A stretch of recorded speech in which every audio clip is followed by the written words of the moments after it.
the Environment Committee meeting to order, and let's start with the roll call. Fantastic. Thank you very much. Fredson? Here. Thank you. Sterner? Present. Thank you. Acknowledging I do not see Councilmember Vento at this time. Wolf? Here. Zarin? Present. And Lindstrom? Here. Thank you. Thank you. And now is the time to do what we usually do, which is read the chair's statement, and that is that the Metropolitan Council Chair has determined it is not practical or prudent to conduct in-person meetings in response to COVID-19 pandemic. Accordingly, committee members are participating in this meeting via telephone or other electronic means, and the meeting will be conducted under Minnesota statutes, section 13D.021. We encourage members of the public to monitor this meeting remotely and to submit comments at public.info@metc.state.mn.us. And with that being said, next up is, without objection, the approval of today's agenda, which is a good one. So that being approved, we have some minutes to approve from October 12th, 2021. Is there a motion to approve those minutes? This is Sterner. Oh, I'll do a second to Wolf then. No problem. All right, thank you. Very good. Thank you. Roll call. So Wolf motion, Sterner seconded for the record. Fredson? Aye. Sterner? Aye. Vento is not with us yet. Wolf? Aye. Zarin? Aye. And Lindstrom? Aye.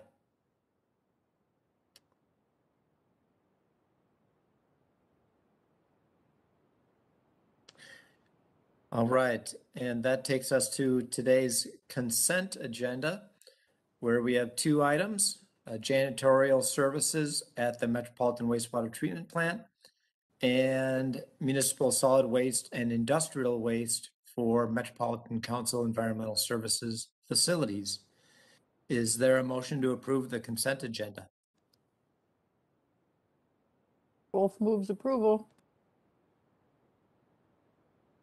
And a second?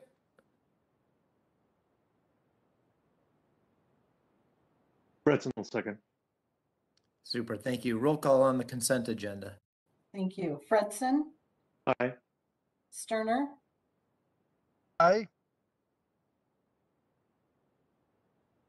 Wolf? Aye. Aye. Zarin?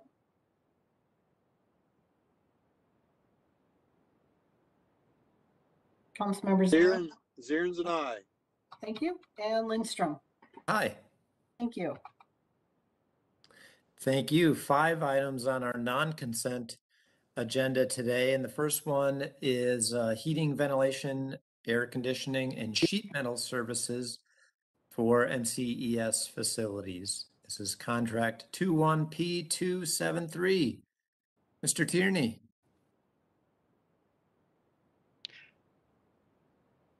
Hello, Mr. Chair, and good afternoon, council members. Yes, I think you folks remember me from a few other times. We sure do. So again, John Tierney, Mechanical Maintenance Manager for our environmental services facilities. Yeah, so the business item is for heating, ventilation, air conditioning, and sheet metal services at MCS facilities. Next slide, please. So the maintenance business unit for ES is requesting the heating and ventilation, air conditioning, maintenance services contract for the following reasons.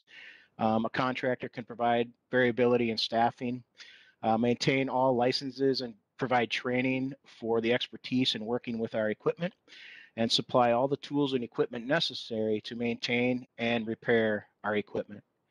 Next slide, please. HVAC work is seasonal, requiring a temporary increase in staffing during the spring and fall of the year. We prepare our equipment for heating season. We prepare that equipment for shutdown in the spring, and then also prepare our air conditioning equipment for operation in the spring, and then the same as in the fall. The contractors have the flexibility to adjust staffing levels depending on urgency and volume. Oh, I'm sorry. The contractor can provide variability in staffing. Oh, I got all my slides mixed up here. Sorry, folks. The contractors have the flexibility to adjust staffing. Nope, please go back. Sorry, it was on my end here. Sorry. Uh, the The contract can provide variability in staffing, maintain all licenses, provide training for the expertise in working with our equipment, and supply all the tools and equipment necessary to maintain and repair our equipment. HVAC work is seasonal, requiring a temporary increase in staffing during the spring and fall. Contractors have the flexibility to adjust staffing levels dependent on urgency and the volume of the work. We have been contracting this work out for approximately 10 years, and this process has been very cost effective, and our equipment reliability has increased. In the past, we would need to dispatch up to 3 different trays to complete the work of one HVAC contracted technician. The contractor has the ability to send the appropriate technician depending on the type of equipment and specific skill set required. Some examples are natural gas boiler inspections, industrial chiller PMs, basic HVAC services, and our methane gas burning equipment. No one person or few people can be an expert in all the environmental systems that we have here. Next slide, please. Contractor employees are required to maintain their individual certification and licenses, and are often required to maintain continuing education on their own time. Since Environmental Services HVAC equipment was installed over numerous years, and we have many different brands, it was increasingly difficult for our technicians to acquire and maintain all the various manufacturer training requirements to remain proficient on all of our equipment. Some of the required licenses and qualifications are the State of Minnesota High Pressure Pipe Fitting License, several City of St. Paul certificates of competencies, and again, contractors provide specialized skills to meet our level of service required for permit and safety of our people, environment, and our equipment. Next slide, please.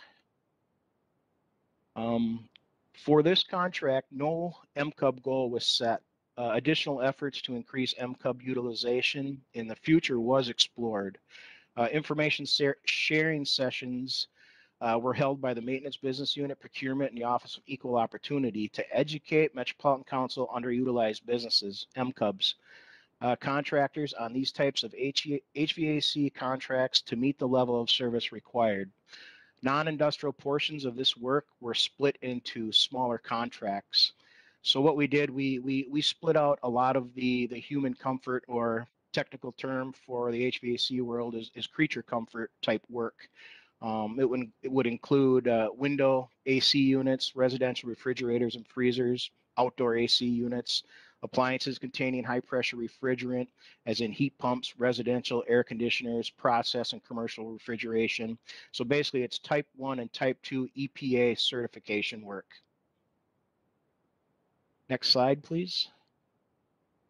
The proposed action is that the Metropolitan Council authorize the regional administrator to award the executive contract 21P273 with Ewell Company to provide heating, ventilation, air conditioning, and HVAC as needed services for our MCES facilities in the amount not to exceed $2.5 million. This is the same week request for the approval due to the current contract extension terminating at the end of this month. Next slide. And that would lead to any questions that you might have. I'll do my best to answer. Thank you. Councilmember Wolf. Thank you, Mr. Chair. So I was looking at the same week part of this, and it says that you didn't advertise for bids until September 17th. Did somebody miss that this contract was coming up? It just seems like a really short window of work. Uh, Mr. Chair and council members, so I started this process back in July of 2019 for this contract. The original contract was due to expire in March of 2021. Last December, we went out for bids. We had a bid opening, and we had very few uh, responsible bidders, none of which, or I think only one met our MCUB goals. So at that point, we started over. We worked with OEO and procurement to devise a plan or come up with a plan to uh, for our vendors to meet the MCUM goal. Worked with Ashante Payne. We had a HVA or a an HVAC training program for some of our NCUBs, and then continued to work trying to come up with a plan where we could still meet a goal. And that's where this whole process took a lot longer than we expected.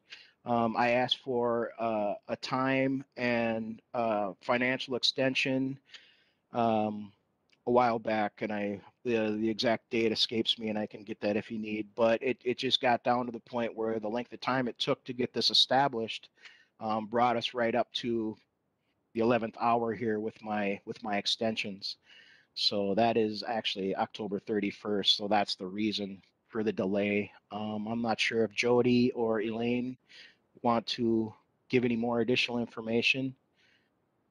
But that's fine. That answers the question. Thank you. Thank you.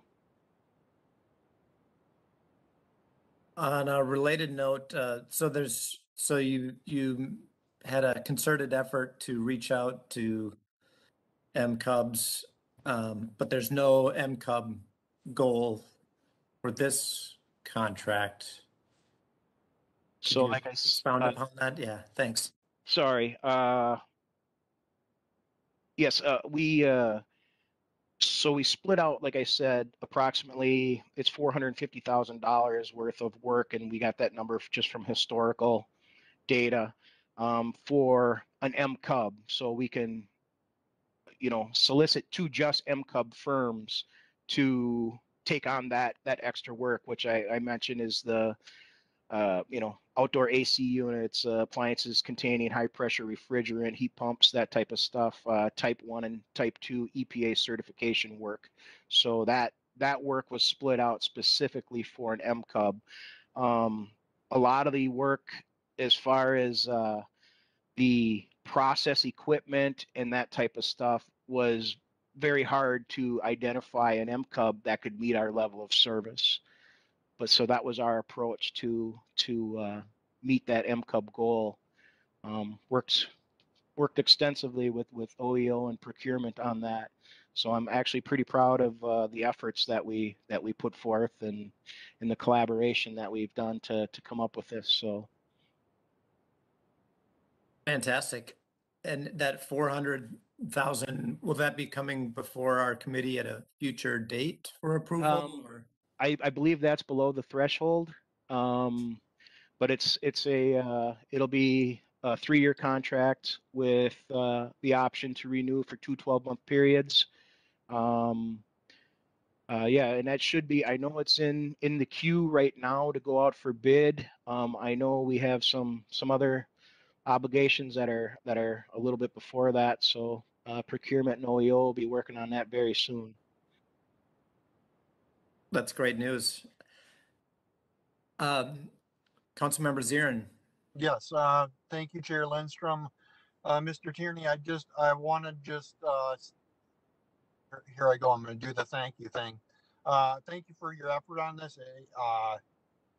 I do recognize that we've had back and forth and continued conversation on trying to include an MCUB for this.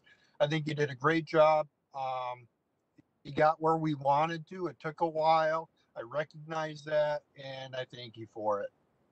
And I thank you too. I mean, I made another contact with Gary Thaden, who's the Minnesota Mechanical, works for the Minnesota Mechanical Contractor Association, and he's given me a lot of insight. He's given me some information on what we can maybe try to do a little better, or enhance our practice here. So I appreciate you giving me that contact. Thank you. That's what I thought. I was going to say, I thought that was Councilmember Zirin that put that together. So good job, all of you. I was going to ask, is it getting harder or is it about the same to find licensed contractors for all of these different things, the boiler, gas heating, the methane, all of these different things that require all these licenses? Is it Well, I harder think to find contractors, or has it always been hard, or is it getting easier? Well, I think eventually, with all of our efforts, it will get easier. I think right now it's going to be training, partnership, collaboration with, first of all, the council, and then a lot of our contractors out there. I think they're starting to learn how to be creative with their subcontracting, that type of thing. I think we got a little ways to go yet, but I've had a lot of conversations recently, starting out with COVID and our protocol for that. But I always bring it to a topic too about MCUBs, and a lot of them want to learn more and know exactly what we're looking for. They're trying to understand what our goal is and what our efforts are. And I can only tell them as much as I know. I rely a lot on Elaine and Ashante Payne for the expertise. And I think with this past training we had for HVAC, I also have a plumbing contract coming up. Same thing. So we have our pipe fitter contract. We extracted X amount of work out of that. So I'd really like to work with those guys and come up with methods to reach out to our MCUBs for doing plumbing work. And then, I mean, we can start broadening that and see where else that we can, split off some of that work and help out the MCUB process and our MCUB vendors out there. I think it's coming down to training. The collaboration effort's been great. So I think we'll get there. It certainly sounds like a tag team effort. Yep, absolutely. Very good. Let's see. Did we have we don't have a motion yet on this particular contract, I don't think. We've had a great Councilmember conversation. Zirin will moves the staff recommendation. Thank you. In a second. We'll second that. Excellent. Roll call, please. So just to clarify, it was Zarin motion, Sterner second. Awesome. Fredson, Aye. Sterner, Aye. Wolf, Aye. Zarin, Aye. Lindstrom. Aye. Thank you. Thank you. Thank you, Mr. Chair and committee members. I appreciate it. Have a good afternoon. You too. And that takes us to 2021-288, Turfgrass Irrigation Efficiency Project with the University of Minnesota Turfgrass Science Program. Mr. El Hassan and Mr. Davis, welcome back to the committee. Thank you, Mr. Chair. Committee members, good afternoon. My name is Ali El Hassan. I'm the Manager of Water Supply Planning for the Met Council and Environmental Services. We would like to present to you, actually we're not having a presentation, we're not having a PowerPoint, but we're going to talk through our business item that's included today. It's about our collaboration with the University of Minnesota, specifically the Minnesota Turf Science Program. For our project, or our program now, it's the Turfgrass Irrigation Efficiency Project. In 2015, the Met Council and the Metro Area Water Supply Advisory Committee approved the Master Water Supply Plan. One of the strategies for the Master Water Supply Plan to achieve sustainability in the region is water conservation.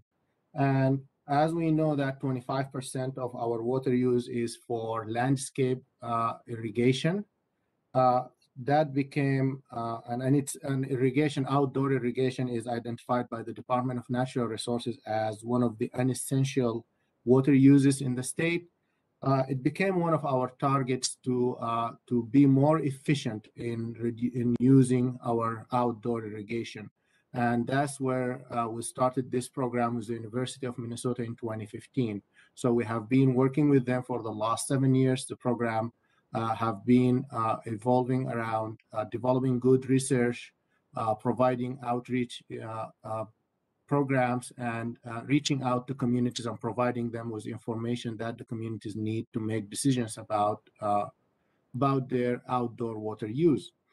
And as a recognition for this program, actually the Met Council received an award 2 weeks ago, 2 weeks ago from the Environmental Protection Agency.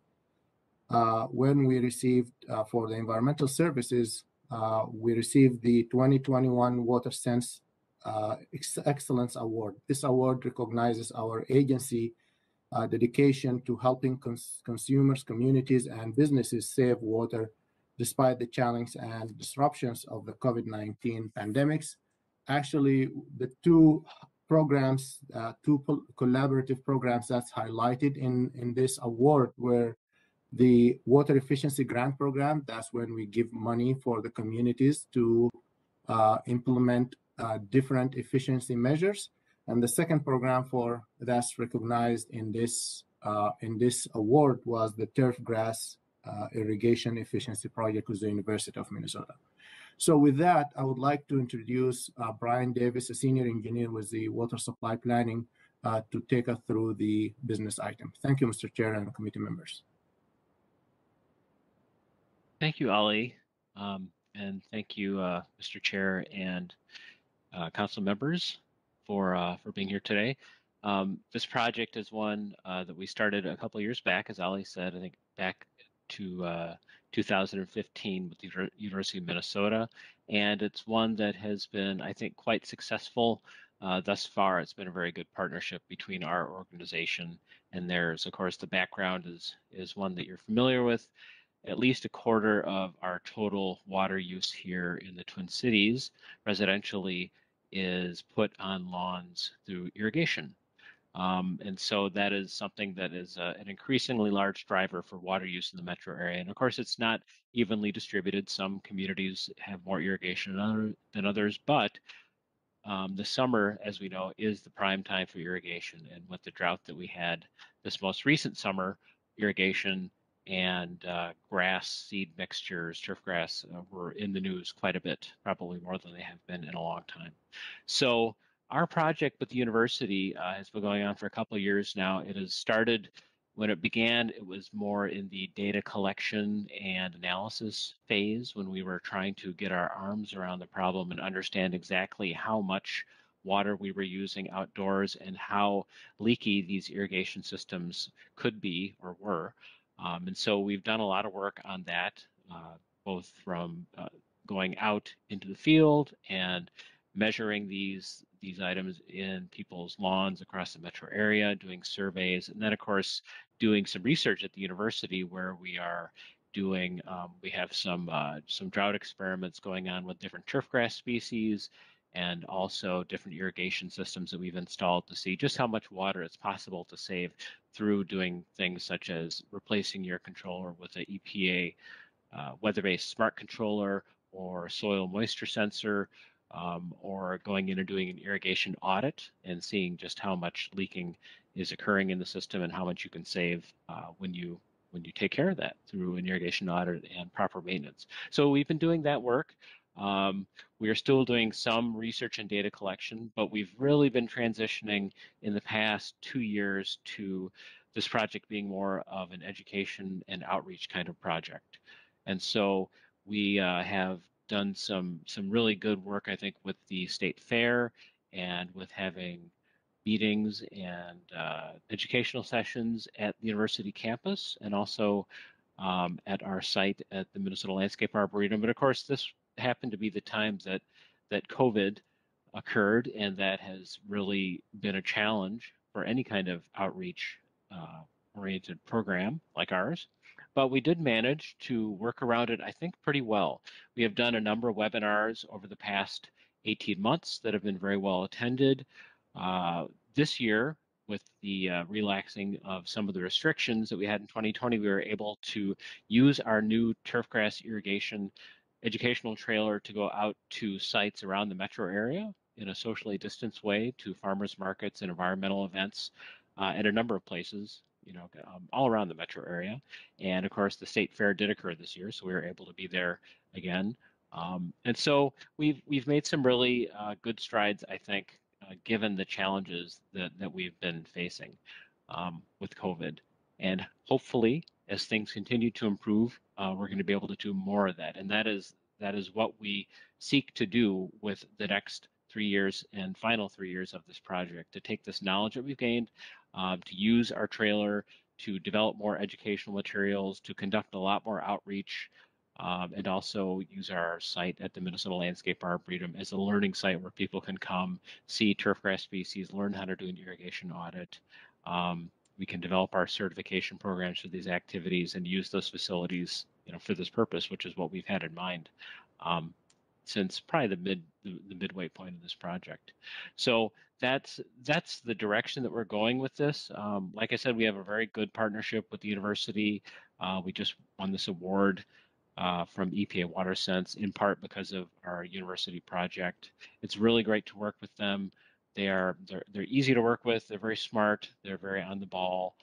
They know what they're doing. They're experts in this, and I'm really glad that we have them here to do this with us and teach us, so that we can help teach others about this issue. So with that, the proposed action that we are seeking is that the Metropolitan Council authorize its regional administrator to execute the contract amendment for this contract with the university for continuation of educating citizens in the Twin Cities metro area about law and water conservation through outreach efforts and through creating new educational materials for homeowners in the form of online videos, signed pamphlets, and in-person workshops.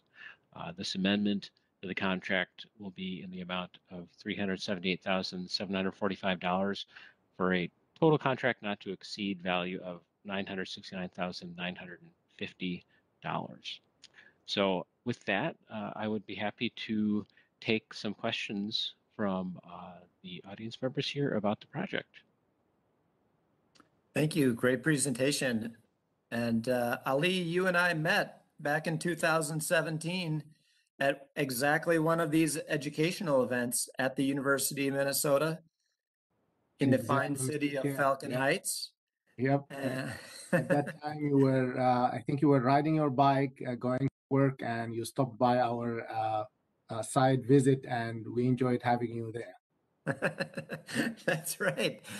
Exactly. That's exactly right. And I remember learning that at least at that time, it was like 25% of these irrigation systems had leaks.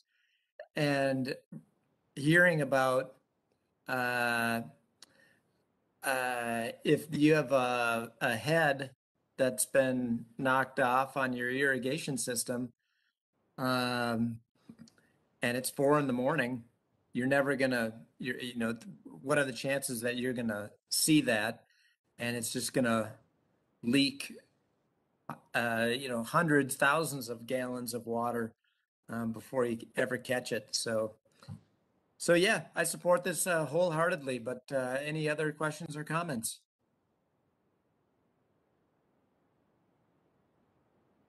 And congratulations on the award, and Councilmember Wolf.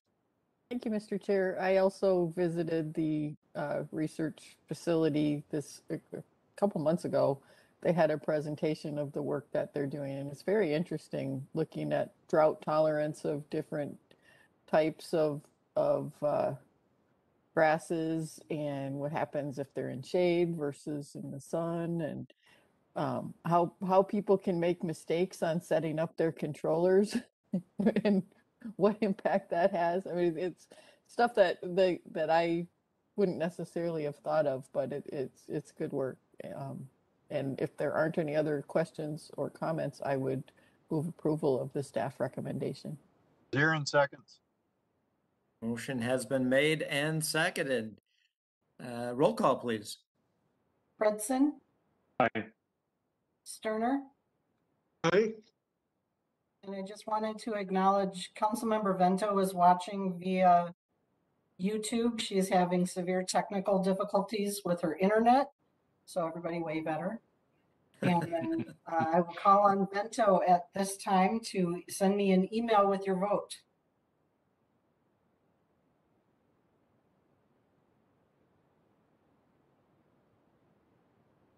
Susan, do we want to wait for that, I don't, yeah, I think at this time, I was gonna give her a moment, but she may have stepped away.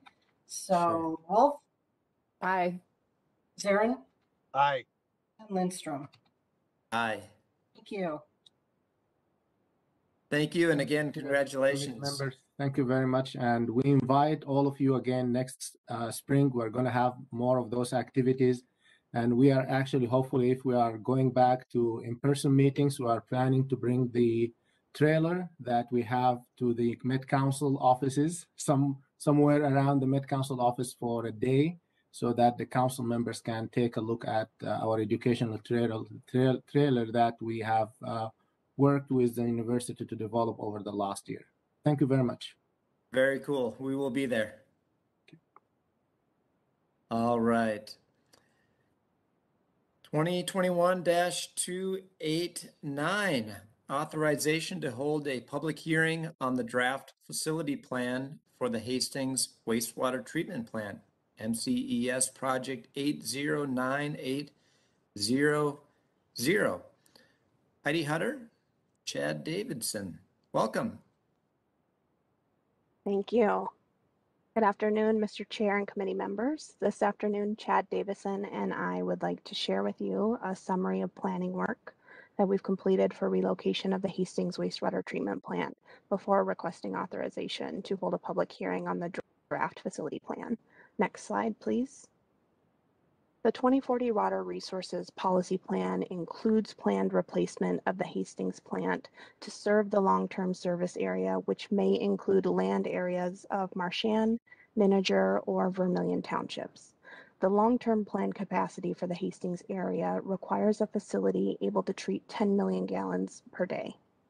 The existing plant, which is located in downtown Hastings, has a capacity of 2.34 million gallons per day, and it presents challenges to major renewal, to land use compatibility, and expandability in response to reliable service issues, growth, and changes in regulatory requirements.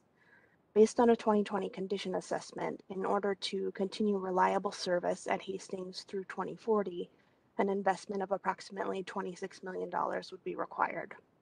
That cost does not include expansion or make significant upgrades to equipment or any building systems. Relocation of the Hastings wastewater treatment plant service at this time does avoid major investment at a site that cannot meet the long-term needs of the service area. Next slide, please. The wastewater treatment plant would be relocated about 2 miles southeast of the existing plant site to MCES-owned property located on parcels in both the cities of Hastings and in Ravenna Township. The site consists of 221 acres that are framed by the Vermilion River and Ravenna Trail, and it's bisected by the Canadian Pacific Railroad. 2 utility easements do encumber the site. There is a large overhead power line from Xcel Energy and a shallow 10-inch diameter oil pipeline that's owned by British Petroleum. The estimated cost of the new treatment plant is about $102 million. Estimated at $19 million, the outfall to the Mississippi River is the most cost-effective and environmentally sustainable option. This work would be delivered via the design-build process and is anticipated to occur 2024 to 2026. This approach requires the design builder to certify the plant process performance, and it keeps the responsibility for performance with them until council acceptance. At least 1 year of commissioning and process proving by the design builder would start in 2027. A new lift station, force main, and gravity sewer are needed to transport wastewater to the new plant site. The lift station and conveyance system are estimated at a combined cost of $21 million. This work would be delivered via the design bid build process, from 2024 to 2026. Commissioning of that system, those systems would be complete prior to startup of the new plant. Following successful commissioning of the new plant, the existing plant would be decommissioned and the land would be returned to the City of Hastings for redevelopment. The estimated cost of site decommissioning is $3 million. The planning level cost estimate for this program is $145 million. That cost does include a standard 30% contingency for any undefined design details, and it includes a 3% annual inflation rate between now and the midpoint of construction, which is about 2025. Next slide, please. Relocation of the BP pipeline to the property boundary allows us to site the new facility on about 10 acres of natural high ground located in the southwest corner of the property. The facility would be located in the City of Hastings only, with no treatment plant infrastructure constructed in Ravenna Township. Shown here is a conservative site layout depicting a conventional BioP plant, which is expected to have the largest footprint of all facility alternatives under consideration. The dark shapes depict infrastructure required for initial construction of the facility, and the empty shapes depict infrastructure required to meet the 10 MGD ultimate planned capacity for the service area. The new facility. Ms. Hutter, if we could take a break for one quick question. Councilmember Zirin has a question, I believe, on this point.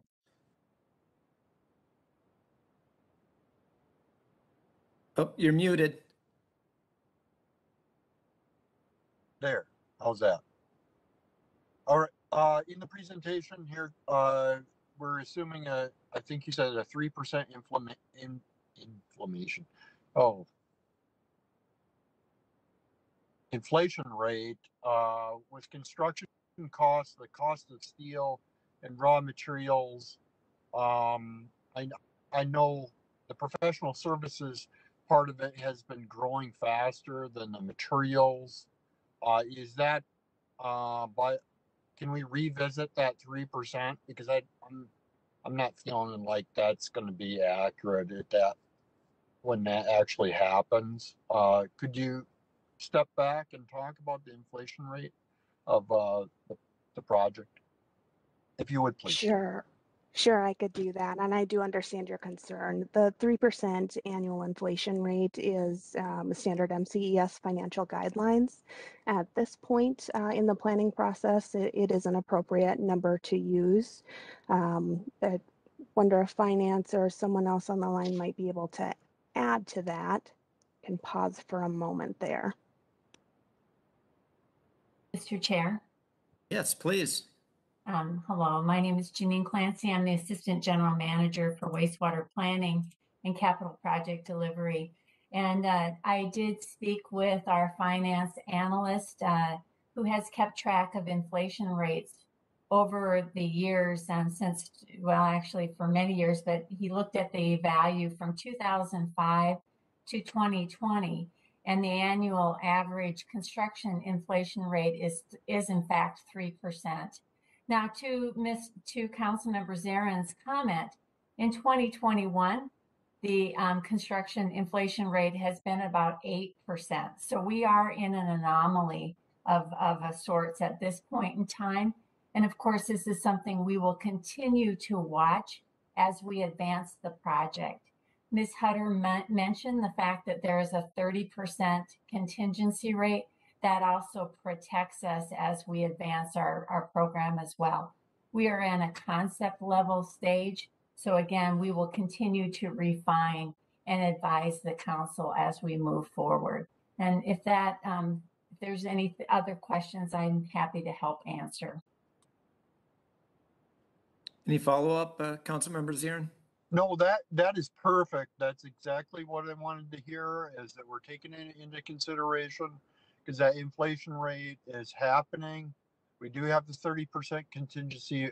I don't think, we need to be really careful about that, because if we see a inflation rate that continues to edge up, we'll eat up that 30% fairly quickly. At 30% should be there for unknown design flaws throughout engineering, something that you can't maybe design flaw isn't the right word, but to be able to anticipate, you got to have a shock absorber in there to be able to absorb, any engineering changes that come along. So maybe 30% isn't where we need to be, but I'll leave it up to staff to monitor that and keep us in the safe zone there. Thank you. Thank you. Excellent point. 8%. That's hard to believe. Yes, thank you. And please continue. Thank you, Mr. Chair and council members. The new facility will have 2 access points. Primary access to the site is proposed across from a local county road for safety. The admin building and attached maintenance shop will provide space for on-site work and will be designed to accommodate a variety of workspaces. Wastewater will be treated using a variety of physical and biological treatment processes, and the effluent will be disinfected by a UV system prior to discharging treated effluent to the Mississippi River. A life cycle cost analysis determined that continued transport of solids to the Metro wastewater treatment plant for incineration is the most cost-effective solids management alternative for this facility. A 2-lane drive-through loadout facility will be provided to support increased efficiency of this practice. Haul routes to and from the facility are planned through an industrial park to the south, which avoids residential areas and a public school. Relocation of Hastings wastewater treatment plant opens opportunities to advance the council's environmental sustainability initiatives. Non-potable use of disinfected effluent water at the treatment plant will be maximized in order to reduce reliance on city and groundwater wherever possible and economically feasible. Examples of sustainable solutions planned for this facility include energy and carbon efficient approaches like high efficiency equipment, lighting and building systems, a Tier 4 generator, which would be used for standby power generation and demand response, and gravity flow to the Mississippi River. Additionally, drought-tolerant sustainable landscapes and green infrastructure best management practices for stormwater management like rain gardens, forest pavement, permeable pavers, and infiltration basins are also planned. Next slide, please. Mr. Chair and committee members, my name is Chad Davison, Interceptor Engineering. The existing Hastings wastewater treatment plant is one of the highest performing facilities in the nation with 30 consecutive years of perfect permit compliance. Relocation of the Hastings wastewater treatment plant service by 2026 provides MCS with the ability to expand its support growth and change in the regulatory requirements. We look forward to continued excellence, protecting public health and environment in the Hastings region. Next slide, please. We're here today requesting public hearing for January 5th, 2022. We would then return to the council and request adoption of the facility plan on February 23rd, 2022. And finally submit the facility plan to the Minnesota Pollution Control Agency for review on March 4th, 2022. Next slide, please. Our proposed action today is that the Metropolitan Council authorize a public hearing on January 5th, 2022 to gather input on the draft facility plan for the Hastings wastewater treatment plant, MCS project number 809800. Next slide, please. With that, Heidi and I would be happy to answer any questions you may have. Thank you, Mr. Chair. Thank you. Councilmember Wolf. Thank you, Mr. Chair. Greg, can you pull slide 5 back up again?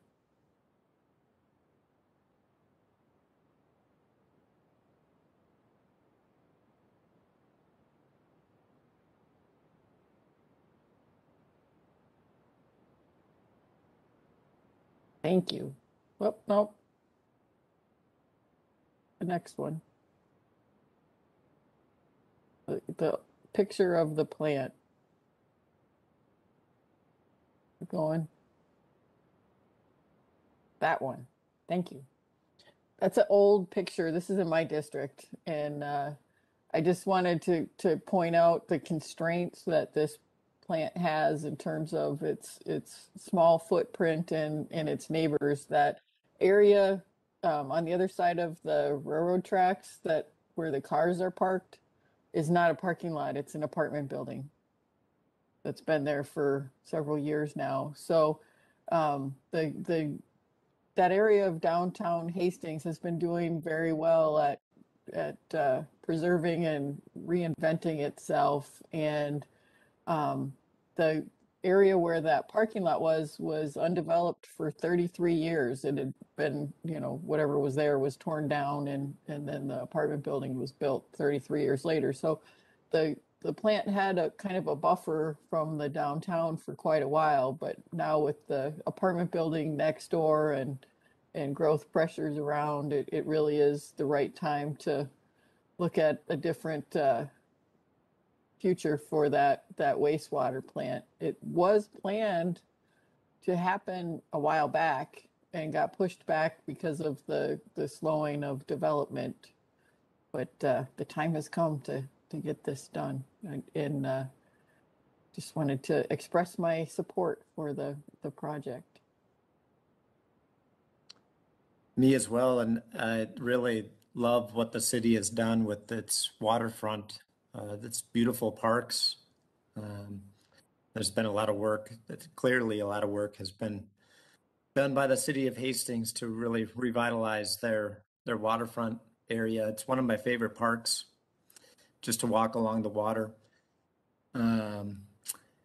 Yeah, they've got a really nice, bustling downtown with lots of little shops and breweries and places to eat. And it's a great place to be.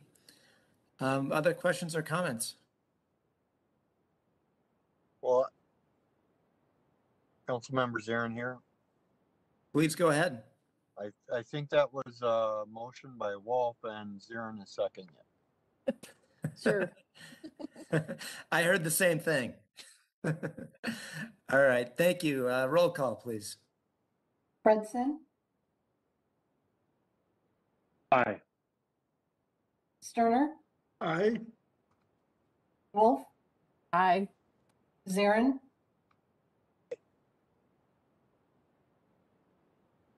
Aye. and Lindstrom. Aye. Thank you. All right, moving right along. 2021-290 Blue Lake Wastewater Treatment Plant Final Stabilization Facility and Solids Renewal Project. Mr. Peterson. Good afternoon, Mr. Chair and members of the Environment Committee.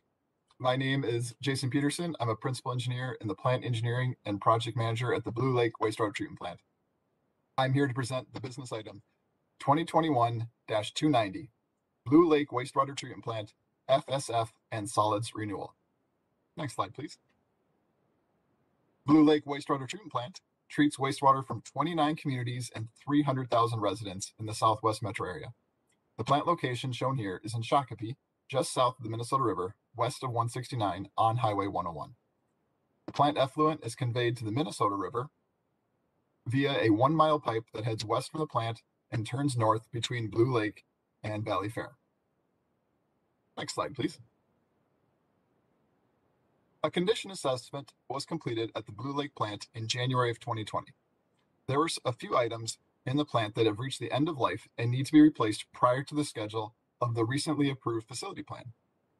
These items include a larger regenerative thermal oxidizer, which will enable the increased use of digester gas as a fuel source, and also remove pollutants from the exhaust air. A second item is the replacement of the digester gas storage membrane cover. The cover allows control of the flow of the digester gas to the dryer. Multiple air handling units are being upgraded to be compatible with the new automated controls, and there are numerous sections of process piping and equipment that need renewal, which include the dryer feed mixer, waste-activated sludge valves, and the pneumatic carrier piping. Next slide, please. The project was advertised on August 9th, and bids were opened on September 23rd. 4 bids were received, and the lowest responsive and responsible bidder was Pioneer Power with a bid of $4,622,202. The Office of Equal Opportunity set a Met Council underutilized business or MCUB goal of 2%. To be found responsive, a bidder must meet the MCUB requirements of the contract, either by meeting the MCUB goal or making good faith efforts to meet the goal. Next slide, please. The proposed action is that the Metropolitan Council authorize the regional administrator to award and execute contract 21P189 with Pioneer Power for the Blue Lake Wastewater Treatment Plant FSF and Solids Renewal Project in Shakopee in the amount not to exceed $4,622,202. Next slide. I thank you for your time, Chair Lindstrom and members of the committee. I'm happy to take any questions. Thank you. Great presentation. Any questions? This is an important project in Councilmember Barber's district. Any questions, or is there a motion? Mr. Chair, I will channel Councilmember Barber and move this item. Very good. And is there a second? This is Sterner. I would second that, as I'm the one in between these two great plants. Hey, excellent.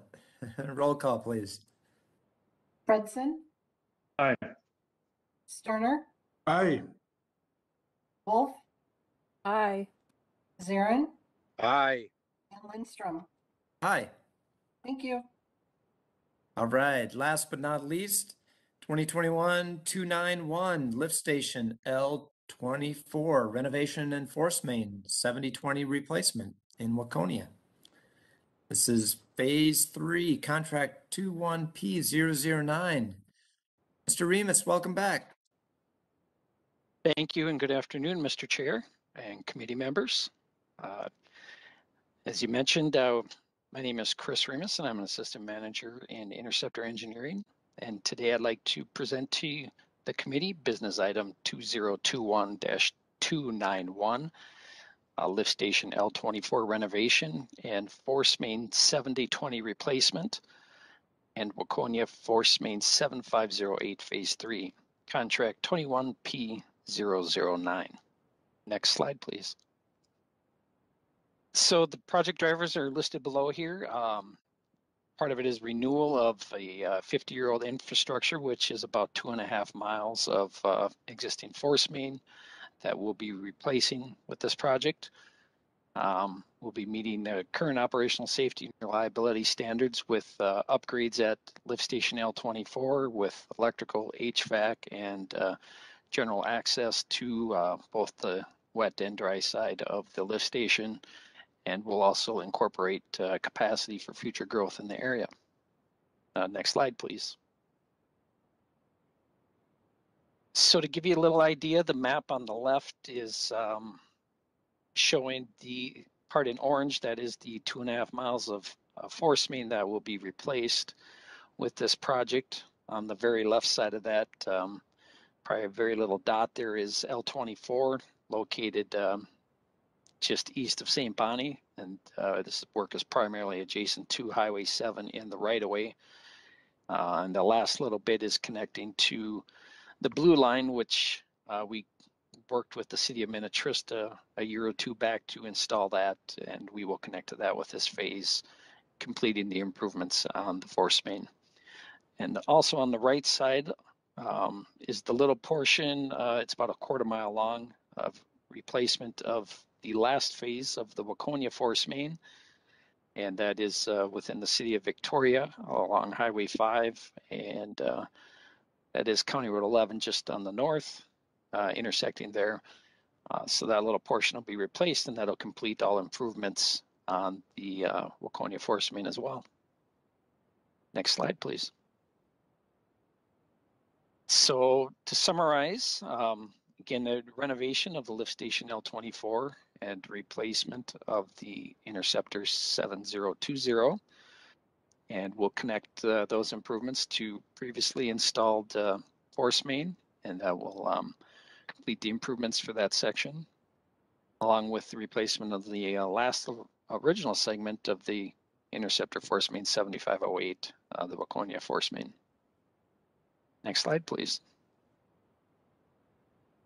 So the project construction schedule, The bidding phase activities took place in August through September of this fall.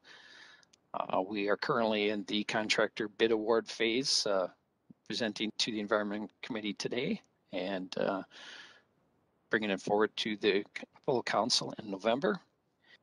The plan anticipated contractor notice to proceed would be in December of this year, with an anticipated start in May of 2022, with substantial work completed by the end of 2023. Next slide, please.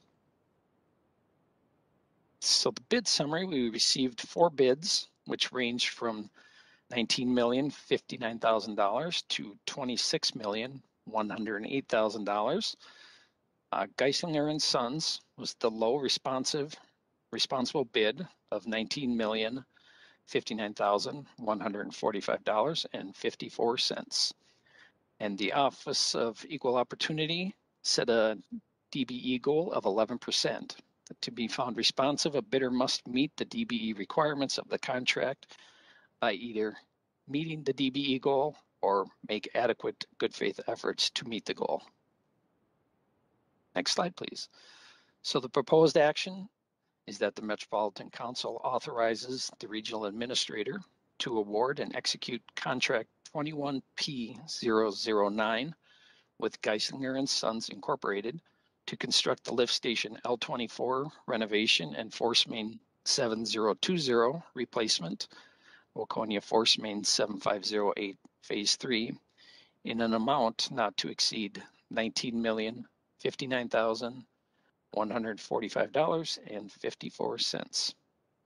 Next slide, please. And with that, I will be available for any questions. Thank you, Mr. Chair. Thank you. Any questions? Big project happening over the next couple of years. Is there a motion? Mr. Chair, Wolf moves approval. And a second?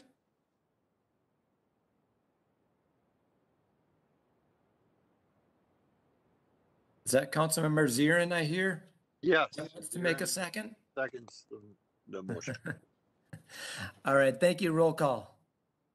Fredson, Aye. Sterner, Aye. Wolf, Aye.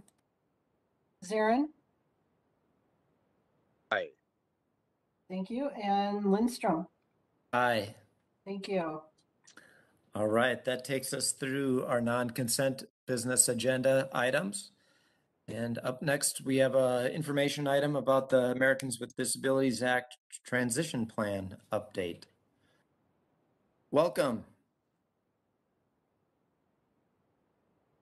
Thank you, Chair, members of the Environment Committee. So I am Guthrie Byard, the Metropolitan Council's ADA and Title VI Administrator, and I'm here with Dan Fick, who's a Principal Engineer with Environmental Services, to give you all an update on the ADA self-evaluation and resulting transition plan that's been in place since early last year.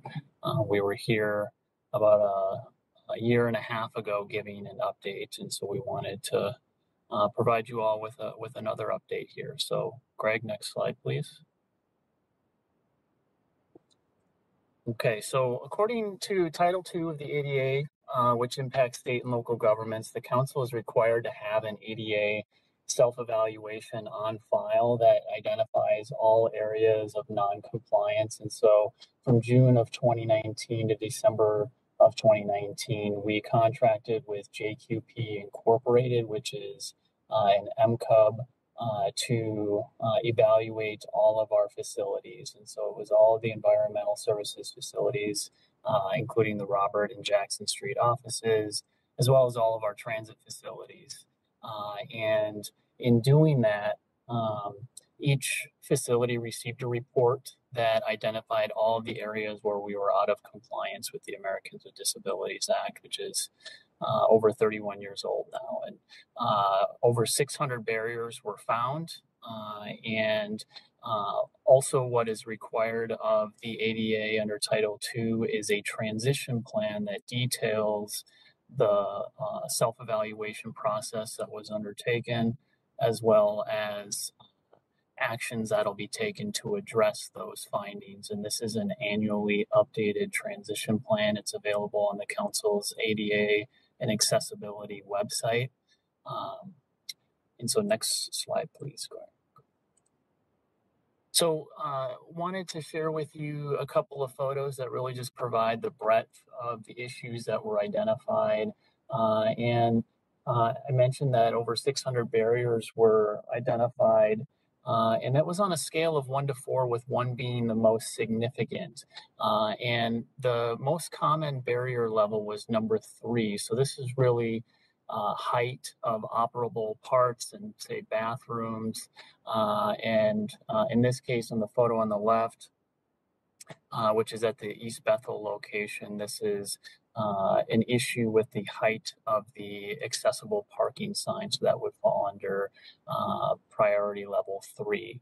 And then the photo on the right is a stop along the Empire Plant public tour route. And so this is just highlighting that this tour route contains stairs, and there was no identified alternative route for individuals who wouldn't be able to take the stairs. And so that was actually a priority 1 finding back in pre-COVID days, where we had public tours on a regular basis. And so that was a priority 1 issue again that popped up at quite a few of the plants. And so, Greg, next slide, please. So I'll hand it over to Dan Fick, Principal Engineer with Environmental Services here, just to talk a bit about the work that Environmental Services has done then to address those findings from the self-evaluation. Well, thanks, Guthrie. Mr. Chair and committee members, my name is Dan Fick, and I am the project manager for the Environmental Services portion of the implementation of the ADA plan.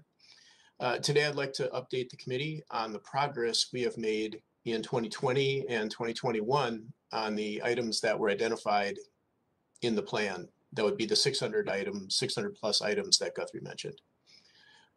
As you can see on the slide here, we've been developing staff resources and capability in 3 primary areas. First, we're training ES staff on the ADA design requirements and also the universal design principles that support those. And the training is being done in 2 parts. 1 has already been completed, and part 2 is scheduled for December of this year. Second, we have completed training with ES staff on how to make our electronic documents like PDFs and presentations compliant with ADA and accessibility requirements. And third, we are preparing maps to assist people who visit our facilities. These maps will show features such as where to park and where to check in with security and where accessible routes are. Next slide, please. So in addition, since 2020, we've been addressing the 600 plus ADA barriers that were identified in the plan. And since around that time, plant tours were suspended due to COVID, our work has been mainly focused on restrooms and entrances. However, we have made progress in nearly all areas within the ES facilities. Of those 600 plus barriers identified in the plan, so far 129 have been resolved. Examples of this work include restroom and entrance improvements at the Seneca treatment plant in Eagan, entrance improvements at the Empire plant near Farmington in Empire Township, restroom and entrance improvements at the St. Croix Valley treatment plant in Oak Park Heights, and then also restroom ramp and entrance improvements at the Metro plant in St. Paul. Next slide, please.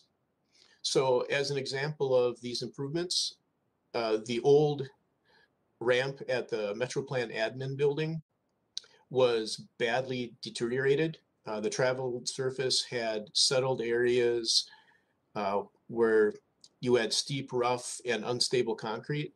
and this made the ramp basically non-functional.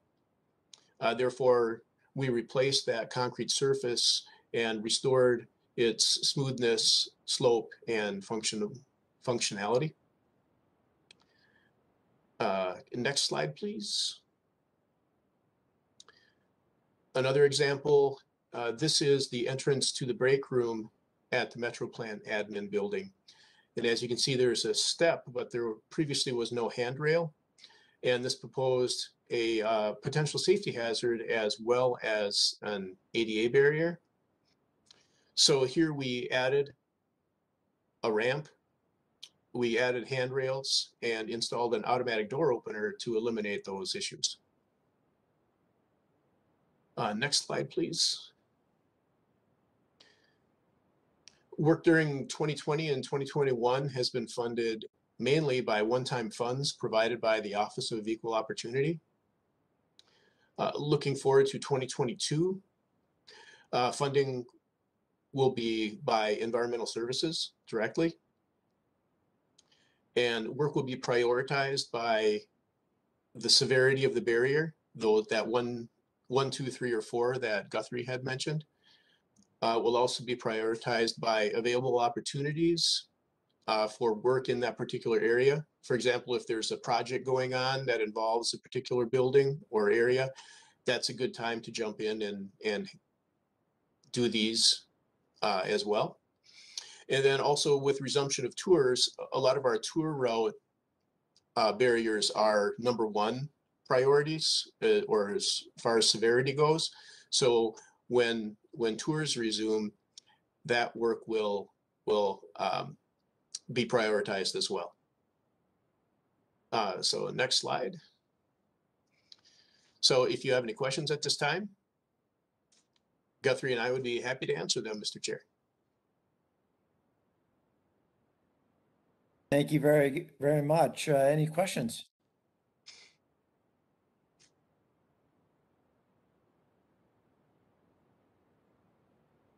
Sounds like you're making some really good progress. Councilmember Sterner? I see you just came on video. I don't know if you have a This was question. coming after the presentation, but I just was thinking that it's a great work and look at all the different avenues, and I know it makes a big difference for our citizens in that. So thank you for your work. Well, they're happy to do it. And the work continues. Yes, this will be doing this for quite some time, Mr. Chair.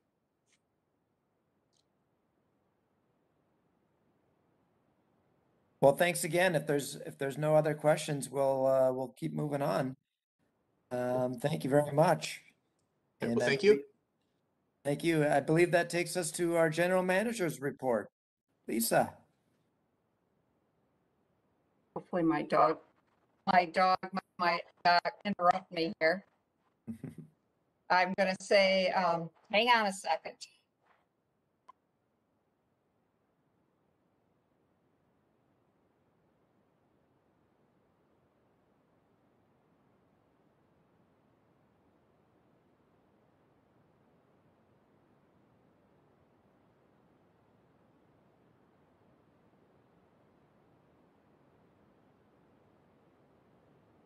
Sorry about that. I didn't anticipate that interruption. I've got actually a very exciting project. Maybe I'll have to share pictures one of these days. I replaced an old 1950s really bad shape driveway with permeable paving. And I'm getting my steps replaced today. So they're working at my 2 doors. And they came to unplug the electric because I think they're calling a day. And my dog got a little excited because they came right up to my back door. But it's pretty cool. Waiting for the rain to come so I can watch it soak into those permeable pavers instead of building up and flooding my garage like it has since I moved in. So it's pretty exciting. I think the agenda today was really packed with examples of a lot of change going on and a lot of adapting that ES is a part of. Really proud of the work that the staff is doing. We have 3 strategic goal areas: sustainable communities, sustainable services, and sustainable infrastructure. Try and say that fast 3 times. Today you heard some really good things about how we're working with our partners to conserve and utilize the region's groundwater and surface water in ways that protect public health and support economic growth and development. And you also heard that we're ensuring we'll have reliable, affordable wastewater infrastructure, provides the best long-term regional value. These projects are going to be pretty exciting to see unfold. I know I've been around long enough to know that we originally talked about replacing that Hastings plant some time ago. And, you know, it's very interesting the circumstances that came along and disrupted that plan, but it's going to be exciting to get there now. So looking forward to bringing you more updates in the first part of the year on our strategic goal accomplishments to keep you appraised of the good work that ES is doing. Thanks. Thank you. And congrats on that big home project. That's a big one. When I was mayor, maybe a decade ago, we installed permeable pavement at our city hall, and you'll be pleased to know that it worked quite well, and it still is working quite well a decade or more later. So it works. I think it'll be the last driveway that this house will need because it's supposedly really durable, but also you can take out and replace if it gets damaged. So that's what I'm banking on. Nice. All right. Well, with that, unless there's anything else, this committee is adjourned. Thank you, everybody. We'll see you next time.